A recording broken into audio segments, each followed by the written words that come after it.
Let's Talk with Meo. Hey guys, welcome back to another episode of Let's Talk with Meo, the Youth Messenger. Today I have a very special guest.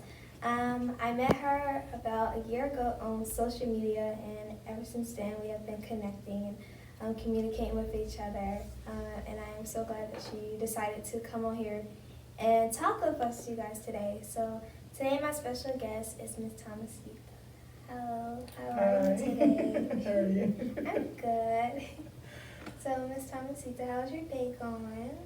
It's a good day. So Miss Thomasita, can you start off by telling us a little bit of something, a little bit about Darnell and the show? Well, I guess first I'll let everybody know how we got to this point. I lost Michelle in 2018 in an apartment fire. It was her little cousin, and my grandson. Her and her little cousin both died. My grandson survived, which I have him. And then a year and a half after that, my son was lost to gun violence. He was shot in the head by somebody that he was riding with in a car.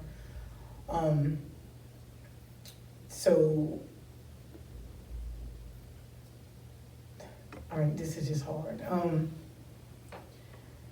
And so he died. When he died, his daughter was some months old, so I actually have a part of him here with me too.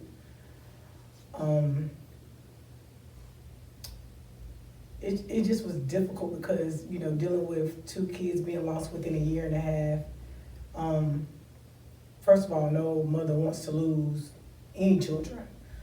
And then by me losing two, first of all, I didn't have time to grieve with the first one. I was still grieving with her. And then now I had to take on another grievance, which it's a lot. Can you tell us a little bit about their dreams they had? Well, Darnell had started rapping. He was dreaming of being a rapper. Michelle just wanted to be a mother and to be the best mother that she could be. Mm-hmm. So she worked multiple jobs and just was taking care of her child. That's amazing. And if you could describe your life now after losing not only one but two children, how would you describe it? Difficult. I have times where, even though they left me a piece of them, looking at my grandbabies, it just brings back a lot. And I have my good days, I have my bad days. I have days where I want to give up. Then I have days where I think of, now I gotta keep going, because not only do I have them, I still have their siblings, and then I have my grandchildren also. Yes, what's one way you wish your community would have supported you the first days of losing your children?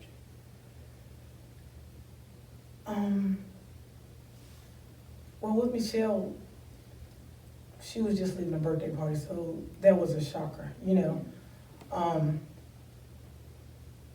So I wish that her family on the other side would have reached out to me more and my grandson more and been supportive more. On Darnell's end, I have a lot of support with him, with his friends, with mothers of the friends who knew him. So, that's a different type of support than I had when the first tragedy happened. So what do you think about Darnell's death? Do you feel like it was something that the community could have stopped it if we had tried our best? The thing about Darnell's death is there's still questions out there, because the person who took his life was not somebody of his age. He was a 41-year-old man. So, and my son felt safe and comfortable with this person. And I don't know how this will be perceived, but my son never let his guard down. So this was somebody that he felt that, like, I don't have to keep my guard up. And I don't know what transpired really in the car. Nobody will ever know that but him and Darnell. And so it just feels different because it's a grown man who has been in life, knows life, and it seemed like there was things that he could have did other than waited for my son to turn his head and then shoot him in the back of the head and then leave him on the side of the road. So I don't understand that as being a grown person. You know, younger kids, of course, they're just going to just react like, because, you know, their mental capacity isn't fully developed yet. But for someone that's in his 40s, you could have done something different. Yes, ma'am. How would you define the word hope in your definition? How would I define the word hope?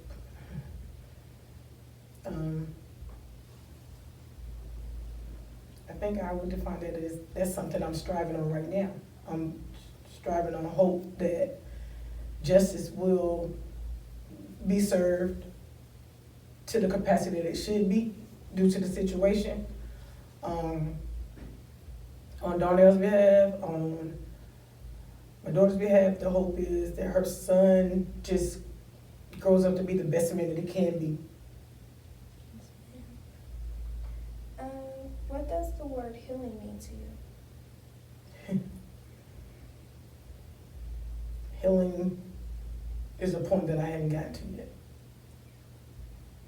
So I can't even comment on that right now. If you could offer another parent who's lost their child to, gun violence, what would you say to them? I know when you're going through the process of it, you know,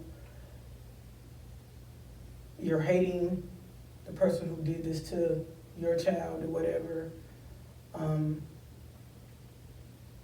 But you also have to forgive for you to keep moving forward. Because if you do not forgive, they're holding the power over you. So I forgive this person, but I never will forget what you did and what you did to my life. Yes, ma'am. What do you find to be the most horrific governing part of life?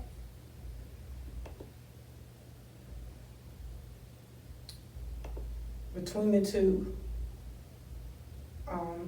my grandson got to know who his mother was. But my granddaughter will never know who her dad is. She would never hear him say, "I love you." She would never know any of that. And that's something no child should have to go through at all. No, we can keep going.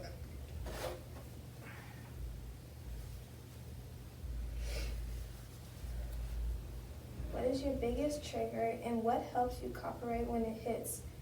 I know I talked to a mom that has multiple children to gun violence or statutory rapes, and things that she's going through has really affected her. She's been through rehab and everything now. So what would you say, what would you give an advice to her to help her to keep fighting? I really don't know because, everybody is different. So I couldn't expect a mother to be as strong as I am because we're not the same person. And I've been through a lot in my life, so I think that's why I still can just keep being strong and just keep moving on. But I would tell her, it's okay. It's okay to go through your transition. As long as you go through that transition and then you come out of it to be a better person, to be a better you, to be a better voice out here. Yes. What do you want the world to know about losing a child and after losing a child? that it's hard, that it's difficult.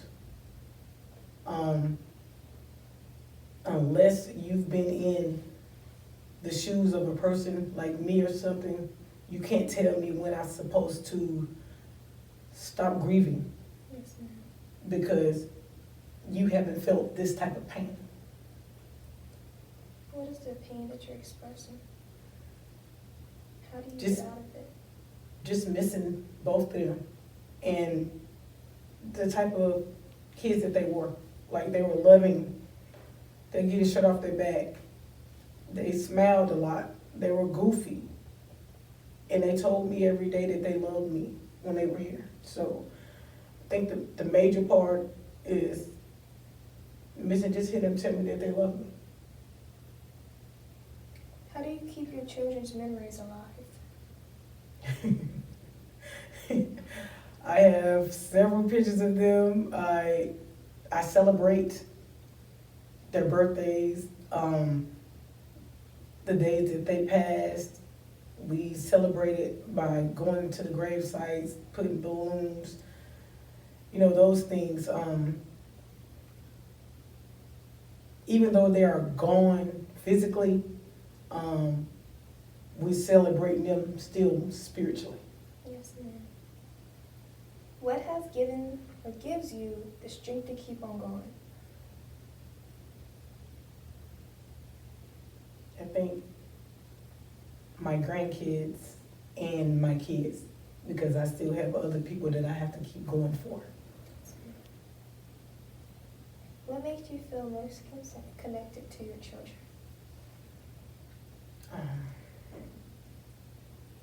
I look at the pictures every day. Like, you come in my living room, it's big pictures of them just laid across. So I look at those pictures. I say, I love you. I say, I miss you.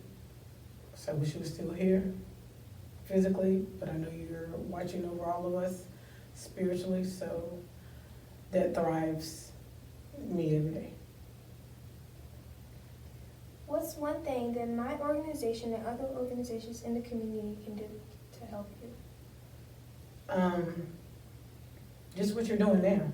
Like, we met on social media. You didn't know anything about me, I didn't know anything about you. But you've reached out to me, just like other organizations. Just showing me that their lives did matter. Yes, ma'am. If you could tell your kids one thing before they left, what would you say to them? That I love them. And what would you, if they were still here today, and you see them and they had their kids, how would you feel? What would you do?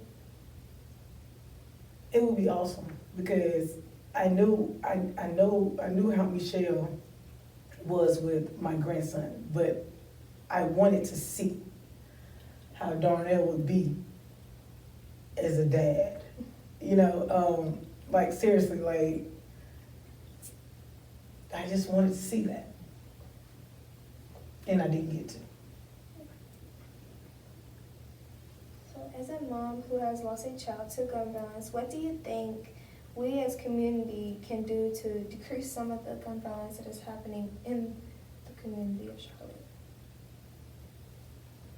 I really don't know because you have to think about where are all these guns coming from? Yes, ma'am. How are they getting their hands on these guns?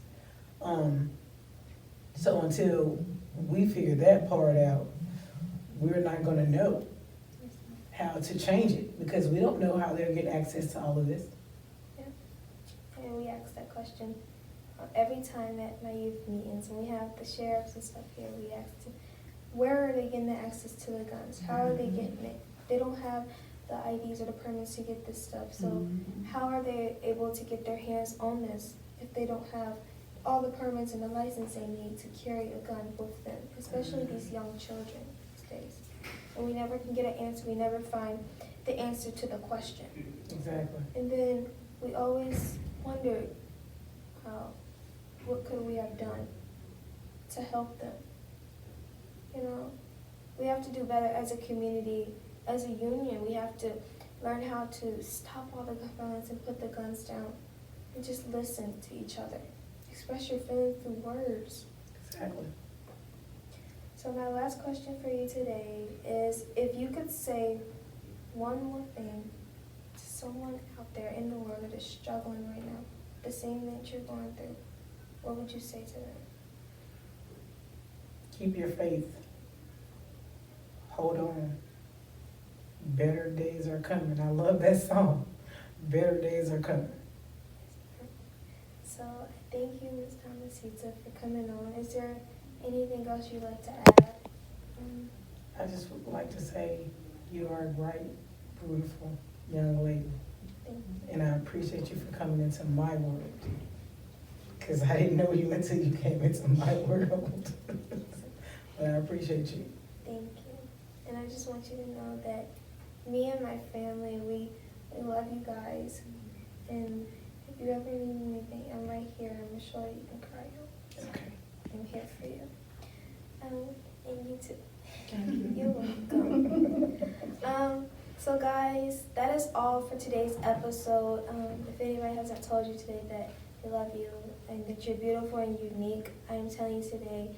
And guys, don't forget to also check out my new clothing line that has just launched. Make sure you follow all of my social media platforms and look out for the episode if you missed it. And that is all for today from the Youth Messenger signing off.